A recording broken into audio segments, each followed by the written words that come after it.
So why try and work and strive in the lower level when you can just go to the higher level to begin with? But what does that mean, to go to a higher level? It means let go of your limits.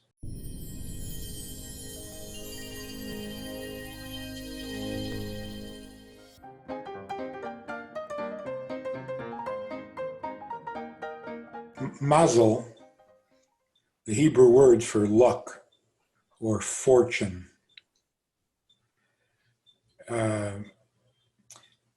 describes an access, an openness to the higher parts of our soul, which we're not ordinarily in touch with. So literally, the word Mazel is related to the word that means to drip, a trickle-down effect. Usually we're in touch only with three parts of our soul: nefesh, ruach, and neshama. The other two parts of the soul, chaya and yechida, are not really available to us consciously. It affects us on some level that we may not even know about. It's always affecting us, but there's nothing we can do to get closer, to get more. Certain occasions open up those gates and allow us greater access. Like, for example, your birthday. On your birthday, you have greater access to all of your neshama than you do on a regular day. Because on your birthday, that's when all parts of the neshama were given to you. And so it's, in a sense, repeated every year. On your birthday, you are once again given your neshama, and that includes the two parts that are a little elusive.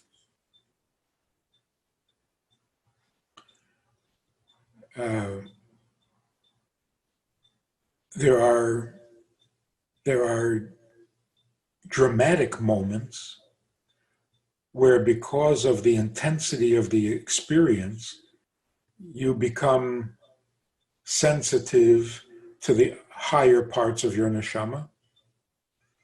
Like when you're faced with a crisis and you can do superhuman things. That comes from the higher parts of the neshama. So under certain conditions, you surprise yourself and you do something magnificent, literally superhuman. And you don't know how to explain it. How did I do that? This is not me. But under those circumstances, you were given access, you gained access to the two parts of your soul that are superhuman. The higher part of you. Now, one of the things that opens you up to a more limitless part of your neshama is when you do something to break your own limits. Because when you get into a habit, when you're living a habit, you don't really leave room for these limitless energies to enter. When you change location, you uproot, and you move to a new location, you have removed a certain restrictive element. Like when God said to Avram, leave your birthplace, your father's home, and your country, and come to the place that I will show you. That opened up Avraham to a godliness that his limited existence, although it was a very moral and holy existence, but it was limited to the place, to the habits, to the familiarity. By leaving all of that, he opened himself up to a greater influence, and that's called his Mazel. Now, sometimes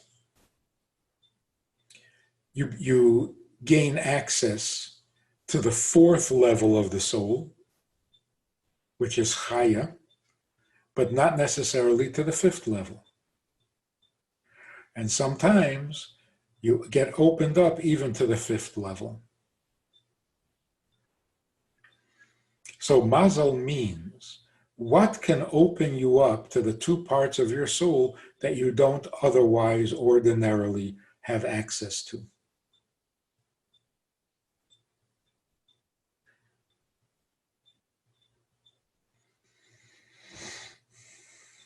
So it's not a random occurrence. It's not like, oh, good luck. You suddenly had some good luck. And it's not coming out of nowhere. It's the better part of you, the higher part of you, that cannot be accessed through logic, through even the best mitzvahs you do, because it's all limited. You open yourself only when you can leave all restrictions, when you free yourself of all limitations.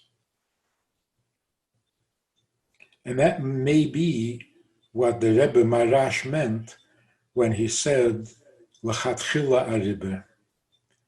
Why try to work your way through the limited functions of the human condition when you know there's a higher level that sometimes you can get a glimpse of and you can get a little trickle-down effect.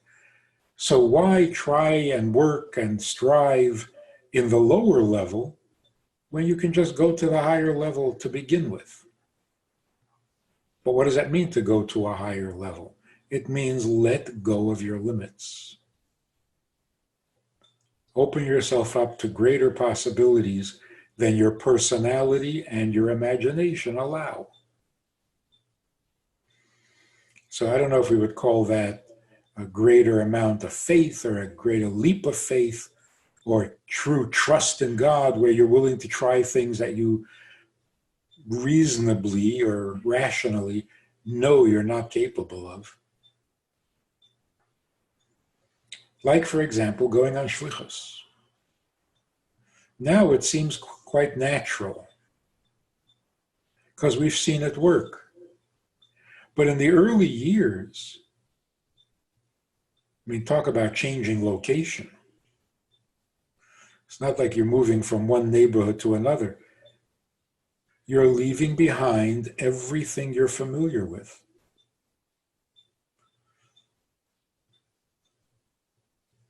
That opens you up to a lot of Mazel.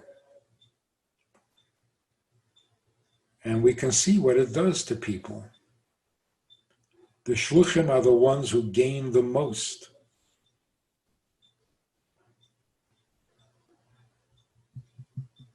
So that would be the effect that we encourage when we say Mazel Tov to somebody. On those occasions where they can have access to the higher parts of their soul, we bless them with that access. Mazel Tov, get in touch with your higher part.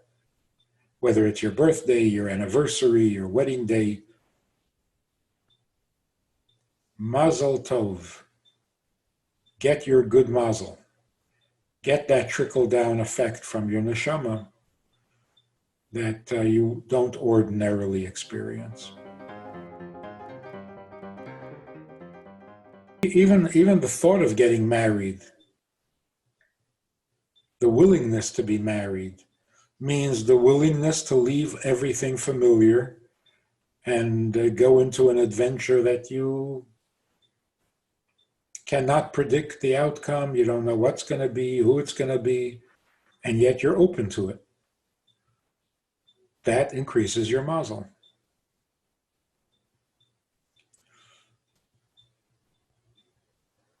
I think the health people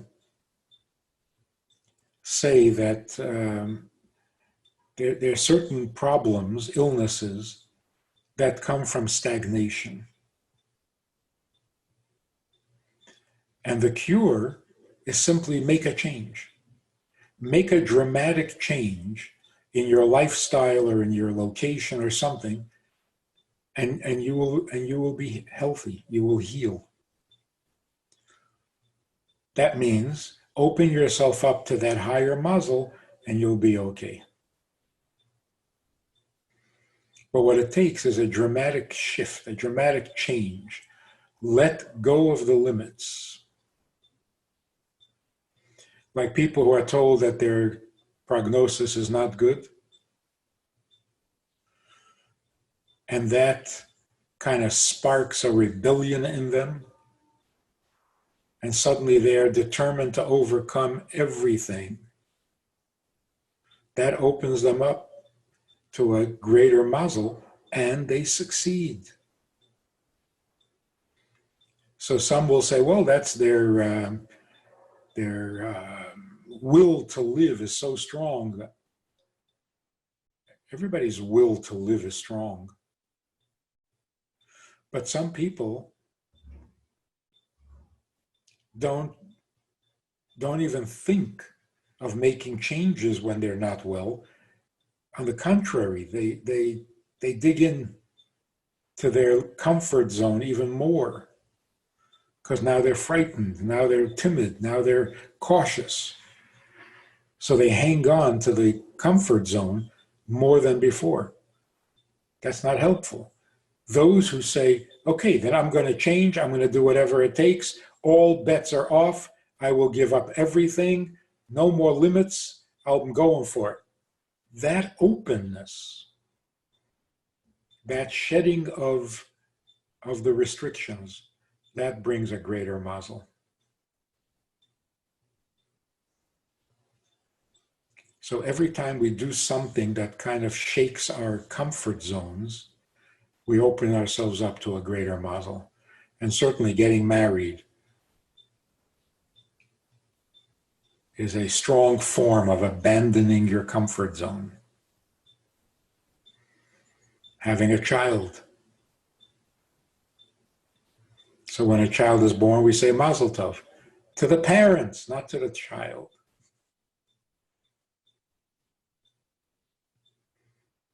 Because of the